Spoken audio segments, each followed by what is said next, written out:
Au Mali, 3 mois après le coup de force de l'armée, le dernier organe de la transition crée la polémique. Composé en majorité de militaires, le CNT devrait également être dirigé par un des leurs, au gradin des formations politiques et des syndicats. Modibo Sidibé, bonjour.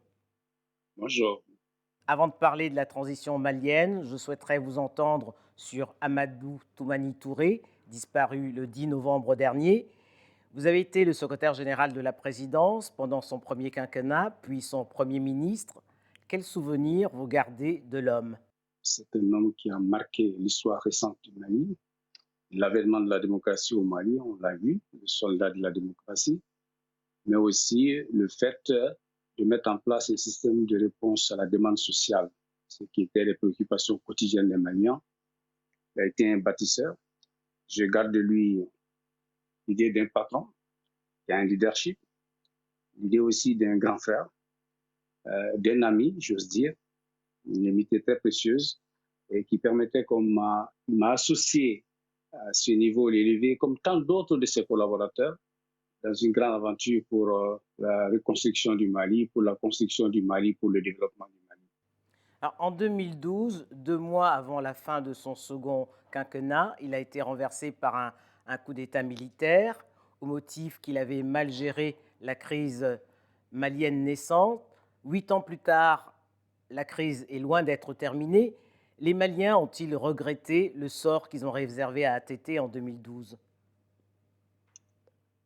Et je crois que les réponses sont là. Cette communion qu'il y a eu autour de son retour de Dakar il y a quelques années, et ensuite lors des obsèques, ont montré que le peuple a communié avec lui. Il est vrai que cette crise naissante, le président Touré avait envisagé une solution à double détente. Il avait pensé qu'au niveau national, la question devait être recentrée sur l'État, sa capacité à être présent sur l'ensemble du territoire, et a mis en place un programme spécial de développement, sécurité et développement des régions du Nord, qui permettait ainsi que la sécurité, la présence administrative, l'éducation et la santé se retrouvaient. Et ça, c'était une première réponse au niveau national. Et pour que les uns et les autres l'accompagnent dans ça, il avait même mis sur la table directement 10 milliards de francs CFA pour le financement de ce programme. Mais en même temps, il avait la conscience que l'aspect sahélo-saharien était extrêmement important et que l'espace régional et l'espace interrégional étaient absolument indispensables pour donner une finalité, une profondeur en termes de réponse aux questions de sécurité. Je pense qu'il avait anticipé sur un certain nombre de questions.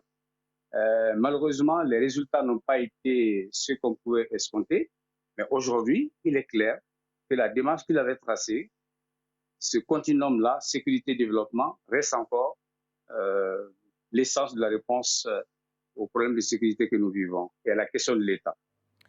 Le 18 août dernier, Ibeka, lui aussi, a été renversé par un coup de force. 3 mois plus tard, tous les organes de la transition ne sont pas opérationnels. Certains partis politiques affirment qu'il faudrait insuffler une nouvelle dynamique à cette transition. Pensez-vous également qu'elle est poussive? Je crois qu'elle est mal partie. Je crois qu'il y a deux situations qu'il aurait fallu maîtriser. La première, ne pas oublier que la chute du président, c'était aussi le travail des mois et des mois, des centaines de milliers de Maliens qui se sont retrouvés sous la direction du M5 pour marquer très simplement par une vraie révolution citoyenne leur volonté de changer de gouvernance, leur volonté de rebâtir leur pays, leur volonté de se réapproprier leur démocratie. Et si cela a été parachevé par les militaires qui se sont regroupés dans le CNSP, le Comité national pour le salut public, il devait y avoir une jonction entre ce comité-là et le M5 qui était porteur de changement en tant que deux forces de changement pour pouvoir conduire la transition. Premier élément. Le second élément, c'était que le sursaut national et disons l'union sacrée devait venir d'une conférence des forces politiques et sociales, d'une conférence libre qui allait permettre à tous les Maliens de façon catégorielle, de façon régionale, territoriale, professionnelle, de se retrouver pour partager une vision, un consensus sur la transition, sur les grands changements à apporter et sur l'agenda de la transition. Et les Maliens allaient sortir de là avec ça parce qu'ils sont d'accord sur le diagnostic de l'État, ils sont d'accord sur la solution, ils vont donc accepter des sacrifices momentanés. Et l'autre aspect, c'était de prévoir des assises nationales de la refondation pour effectivement permettre que les Maliens se réapproprient leurs institutions, se réapproprient leur démocratie par une démarche endogène de production d'infrastructures dans lesquelles ils se reconnaissent. Voilà ce qui aurait dû être la marche de la transition. Et c'est ça qu'on ne sent pas, qu'on ne voit pas venir, parce qu'à date, il n'y a pas un contenu véritable donné par les organes de la transition sur cela. Si on reste à l'idée que c'est une question d'élection à organiser, on passera à côté. La transition malienne, elle sera refondatrice ou elle ne sera pas. Alors, votre allié au sein du M5 RFP, l'imam Dicko, est lui prêt à participer au Conseil national de transition et même à voir qu'il soit dirigé par un militaire. Alors, compte tenu de l'aura de l'imam Dicko, est-ce que cela ne risque pas de rendre inaudible la voix des partis politiques? Je, je, je pense que j'ai entendu la CEMA, je n'ai pas entendu l'imam Dicko. Le plus important pour nous, c'est le M5. Le M5, c'est quand même une plateforme.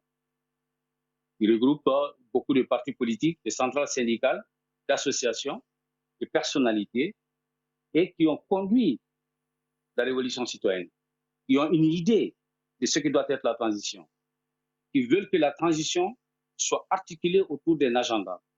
Un agenda de très court terme pour faire face aux urgences, donc redonner confiance, reprendre un peu plus de terrain sur la question sécuritaire, l'insécurité alimentaire, les insécurités en matière de santé, en matière d'éducation, tout ce qui peut être fait pour redresser l'État autour de son utilité sociale doit être fait dans ce temps-là pour redonner un peu plus de confiance, y compris les éléments de gouvernance, d'audit de l'État et évidemment de redressement de la gouvernance en tant que telle.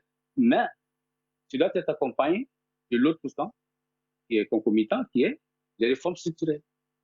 Et donc engager des grandes réformes, des réflexions sur ces réformes-là à travers des assises nationales de refondation pour permettre effectivement qu'on arrive à terme à camper les instruments indispensables pour l'étape prochaine, qui est le Mali croit au moins au plan institutionnel et que les élections se passent dans ce cadre-là. Donc le M5, comme d'autres partis politiques, ne se trompent pas. Que la transition ne peut pas être faite sur le dos des uns et des autres. Il faut arriver à un consensus sur la transition, un consensus sur l'agenda, un consensus sur les objectifs. Aujourd'hui, nous sommes dans une situation qui est très critique et il faut comprendre que les Maliens ne sont pas du tout décidés à revenir en arrière, à rejeter leur démocratie. Ils veulent repenser leur démocratie, mais ne veulent pas la rejeter. Je ne crois pas qu'ils soient prêts à revenir sur les régimes autoritaires, un régime militaire, etc., et de laisser la démocratie telle qu'ils l'ont vécue, telle qu'ils peuvent la redresser, telle qu'ils peuvent l'intérioriser pour leur donner une dimension qui leur soit propre, dans laquelle ils se reconnaissent avec leurs institutions. Ça, c'est une étape extrêmement importante.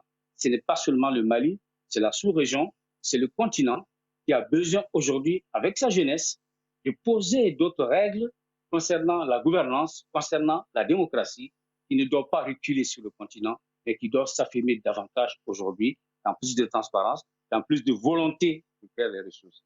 Les institutions solides, pour qu'elles le soient, il faut qu'elles soient endogènes, voulues par ceux qui les mettent en place pour réguler la vie politique, sociale et démocratique de leur pays. Ça, c'est une étape nouvelle pour une forme de renaissance africaine autour de la gouvernance et autour de la démocratie, portée par la jeunesse. On doit tous ensemble construire les réponses indispensables à cela si nous voulons que notre continent se redresse, si nous voulons que notre continent se réapproprie un certain nombre de choses pour compter en tant que partenaire dans l'arène mondiale.